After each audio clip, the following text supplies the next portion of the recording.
Hello student, প্রশান্ত academy চ্যানেলে তোমাদের স্বাগত জানাই। আজকে আমি আলোচনা করব কল্যাণী ইউনিভার্সিটির 6 সেমিস্টারের পলিটিক্যাল সায়েন্সের ডিএসসি পেপারের suggestion video, Indian foreign policy globalization world. এর বড় কোশ্চেনের সাজেশন আমি দিয়ে দিয়েছি। আজকে আমি 2 নম্বরের কোশ্চেন তোমাদের সামনে তুলে ধরবো। তোমরা জানোই যে আমার দেওয়া সাজেশন ভিডিও হুবহু কমন আসে, তাই তোমরা স্কিপ না করে পূর্ণাঙ্গ ভিডিওটি দেখে নাও আর কোশ্চেনগুলো লিখে রাখো। আর যারা আমার এই চ্যানেলটি দেখছো এখনও পর্যন্ত সাবস্ক্রাইব করোনি, তারা প্রশান্ত একাডেমি চ্যানেলটি সাবস্ক্রাইব করে রাখবে। সংক্ষিপ্ত প্রশ্ন: ভারতের বিদেশ নীতি দুটি বৈশিষ্ট্য লেখো। পঞ্চশীল নীতি ভারতের বিদেশ নীতি কী ভূমিকা পালন করেছিল? জাতীয় স্বার্থ ও বিদেশ নীতির মধ্যে সম্পর্ক কী? বর্তমানে ভারত সার্কের সদস্য সংখ্যা কত? ভারতের সিটিবিটিতে সই করেনি কেন? সার্ক গঠনের প্রধান উদ্দেশ্যগুলি কী ছিল? বিদেশ নীতি বলতে কী বোঝো? পঞ্চশীল চুক্তি কী? সার্কের প্রধান নীতিগুলি কী? আইএ ইএ কি, এর ফুল ফর্ম কী বা এর অর্থ কী? দ্বিমেরু ও বহুমেরুকরণ বিশ্ব ব্যবস্থা বলতে কী বোঝো?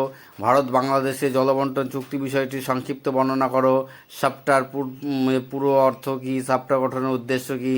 আন্তর্জাতিক বাণিজ্য সম্পর্কিত সংগঠনটির নাম লেখো। এর সদর দপ্তর কোথায় অবস্থিত তা লেখো। আসিয়ানের সদস্য রাষ্ট্রগুলির নাম লেখো। এর পুরো অর্থ লেখো। জোট নিরপেক্ষ আন্দোলন বলতে কী বোঝো? জাতীয় নিরাপত্তার কী?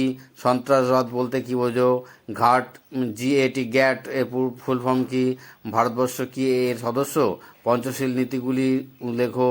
প্রশান্ত একাডেমি দেওয়া এই সাজেশন ভিডিও হুবহু পরীক্ষায় আসবে, কারণ তোমরা আগেই দেখেছো যে প্রশান্ত একাডেমি দেওয়া সাজেশন ভিডিও কমন আসে। তাই স্কিপ না করে পূর্ণাঙ্গ ভিডিওটি দেখে নাও আর তৈরি হয়ে নাও কোশ্চেনগুলো। ভারত চীনের দ্বিপাক্ষিক সম্পর্কের ক্ষেত্রে প্রধান বিষয়গুলি কী কী ছিল? কবে কেন বসুন্ধরা সম্মেলন অনুষ্ঠিত হয়? জোট নিরপেক্ষ নীতির দুটি প্রধান উদ্দেশ্য লেখো। ভারতবর্ষ কেন এনপিটি থেকে স্বাক্ষর করতে অস্বীকার করেছিল? ব্রিক্সের প্রধান উদ্দেশ্যগুলি কী কী? 1971 ভারত পাকিস্তান যুদ্ধের পিছনে প্রধান কারণ কী ছিল? নাম বা নন এলিগেন্ট মুভমেন্টের সদস্য রাষ্ট্রগুলির নাম লেখো। কোথায় এবং কবে এর প্রাথমিক অধিবেশন বসেছিল? ডাব্লিউটিও মানে ওয়ার্ল্ড ট্রেড অর্গানাইজেশন এর ফুল ফর্ম কী বা এর সদর দপ্তর কোথায় অবস্থিত? প্রশান্ত একাডেমি দেওয়া সাজেশনগুলো খুব খুব ইম্পর্টেন্ট, তোমরা অবশ্যই এগুলো স্টাডি করে যাবে। এখান থেকে তোমরা অনেক কোশ্চেন কমন পেয়ে যাবে। ভারতবর্ষ বাংলাদেশের দ্বিপাক্ষিক সম্পর্কের ক্ষেত্রে যে কোনো দুটি সমস্যা উল্লেখ করো। টেকসই উন্নয়ন বলতে কী বোঝো? আমার যে এই কোশ্চেনগুলো খুবই ইম্পর্টেন্ট, পরীক্ষায় আসার মতো, তাই তোমরা অবশ্যই প্রশ্নগুলো স্টাডি করবে। এখনও পর্যন্ত যারা প্রশান্ত একাডেমি চ্যানেল সাবস্ক্রাইব করোনি, নিয়মিত চ্যানেলটি লক্ষ্য রাখছো, তাদের কাছে অনুরোধ আমার চ্যানেলটিকে সাবস্ক্রাইব করবে এবং পরবর্তী যারা বিভিন্ন কলেজে বিভিন্ন পার্টে পরীক্ষা দেবে তাদের জন্য খুব উপকার হবে।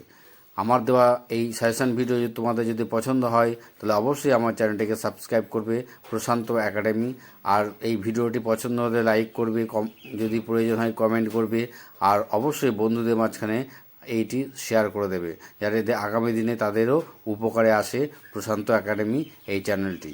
তাই তোমরা পূর্ণাঙ্গ ভিডিওটি দেখো আর নিয়মিত দেখতে থাকো প্রশান্ত একাডেমি চ্যানেল।